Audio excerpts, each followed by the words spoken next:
Alright, try this again. Let's see here. Alright, today we got ourselves Nissan 3.5 liter. As we can see, there's a Nissan Quest, and you sort of see the engine down right below it, sitting on the subframe. We are doing, well, changing the motor, but the new motor we got, I checked to make sure. I opened up the inspection cover and saw that the timing chain guide is of course slipped, and they do that, and you have to replace the timing chain guide. Parts maybe $48 or so at AutoZone. You only need that. I fixed a number of these things. The Quest, the Rogue, stuff like that, or whatever it is, they all have to, you have to pull the front end off or drop the whole subframe out. It's just a big old hassle. But Quest, you just drop everything down. Now, in the Maximas and Ultimas, you can actually do them in the vehicle. That's not the purpose of this video. The purpose of this video is showing that if you're reusing your tensioner for that main chain guide, I'm going to show you how to compress this, because you're going to run into a problem doing this. I guarantee it. If you don't know, if you've never done this before, you're going to have that problem. Here's what you do, okay? You can put this thing in a vise. Now, I've already done it about halfway. But what you do, see where the spring is right here? There's this little spring. I'll move it right here. See, it's right there against my fingernail. Push it all the way over here. Manipulate it with, I use this little pick. Boom, across. Rotate it back over. The other side will probably come over somewhat. Sometimes it will, sometimes you won't. I'll play with it a little bit like that. Turn the vise, press it a little bit more. Now it's back over here again. Flip it, oh, too tight. There we go. Rotate it around. Now I'm filming as I do this one-handed, so it's not exactly smooth. Flip it back over. Boom. And you can push it over if you'd like before you press it. But now, if you'll notice, in this groove, there's a notch. Come on, focus for me, would you? There's this little spot right here. That's the amount. Once that spring touches this back part right here, it'll bind up. So you have to do this in like little increments, 1 or 2 of these threads at a time, no more. Once you've got this thing completely pressed in, you're going to need a pin. This is why I keep all the grenade pins from every tensioner that I ever get. I throw them in my toolbox. You'll want a whole series of different size ones for different vehicles if you're redoing timing. I get customers who do not want to spend the money to buy the entire timing chain set or the timing belt set. So we're reusing timing belts or timing tensioners frequently. Now, no proper shop would do that. I don't advise that. I tell people 100% of the time, replace it all. That's the correct thing to do. And they ho-hum, well, I don't have the money. Okay, not a problem. I will do whatever you pay me to do. If it fails, not my fault. Just had one do that on a Camry a while back. The kid didn't have enough money. In the end, I found myself doing the same job again on a timing belt, didn't get paid extra. So, boom, once it's over, flip, rotate it, work this side. One little thing, press it in, rotate it over. This is the only tool other than the vise that I'm using. Rotate it over. That time, it actually did it perfect for me.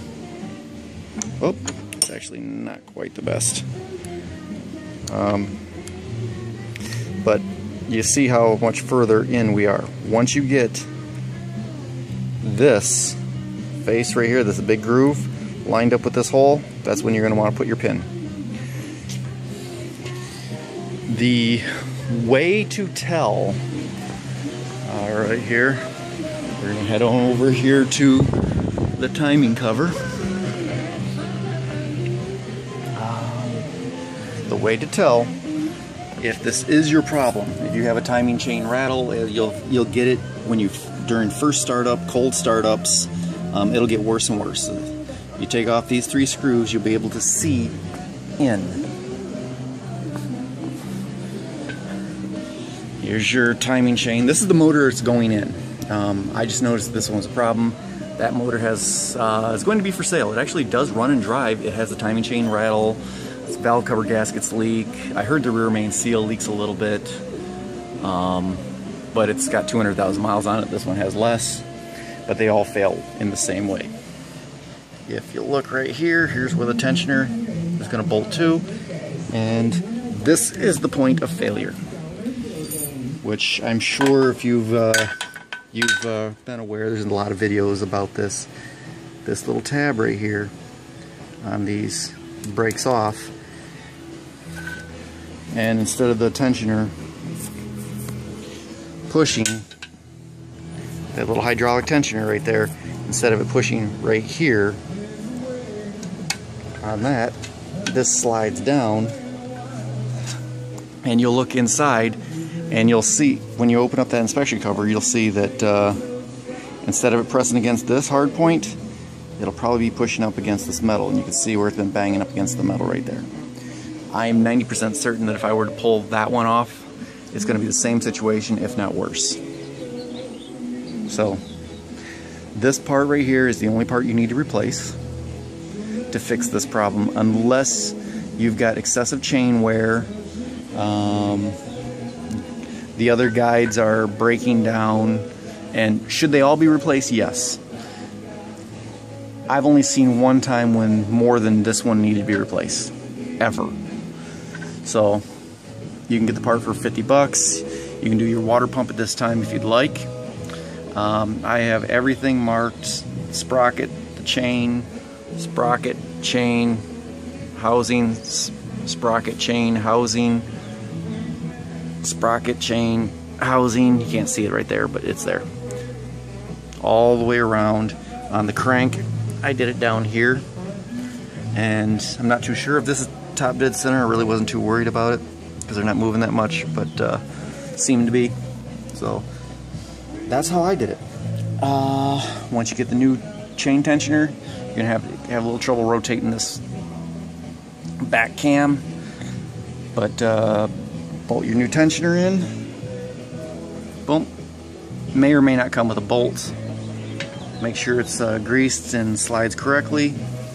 Put your thing in there, pull your grenade pin, should pop out. Rotate the engine a couple times. Now when you first start up, you may get a little bit of a rattle. The chain will not be getting as much pressure as it could from the hydraulic tensioner until the oil pressure builds up, and then it should smooth right out. So if it's still rattling after 1 minute, you probably did something wrong. Alright, this is the everything that needs to come out on this is the 04 Quest. Engine and trans are already separated basically. We're replacing all the motor mounts. These things were garbage. That's an extra $500 at AutoZone.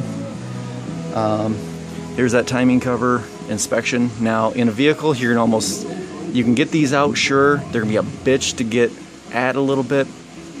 Once you get them off and look in there, you're gonna need a mirror because that thing is going to be in the middle of your frame rail. You'll never see it otherwise. So, hope this gives anybody an overview of what all is involved. Peace out, bitches. Where am I at here?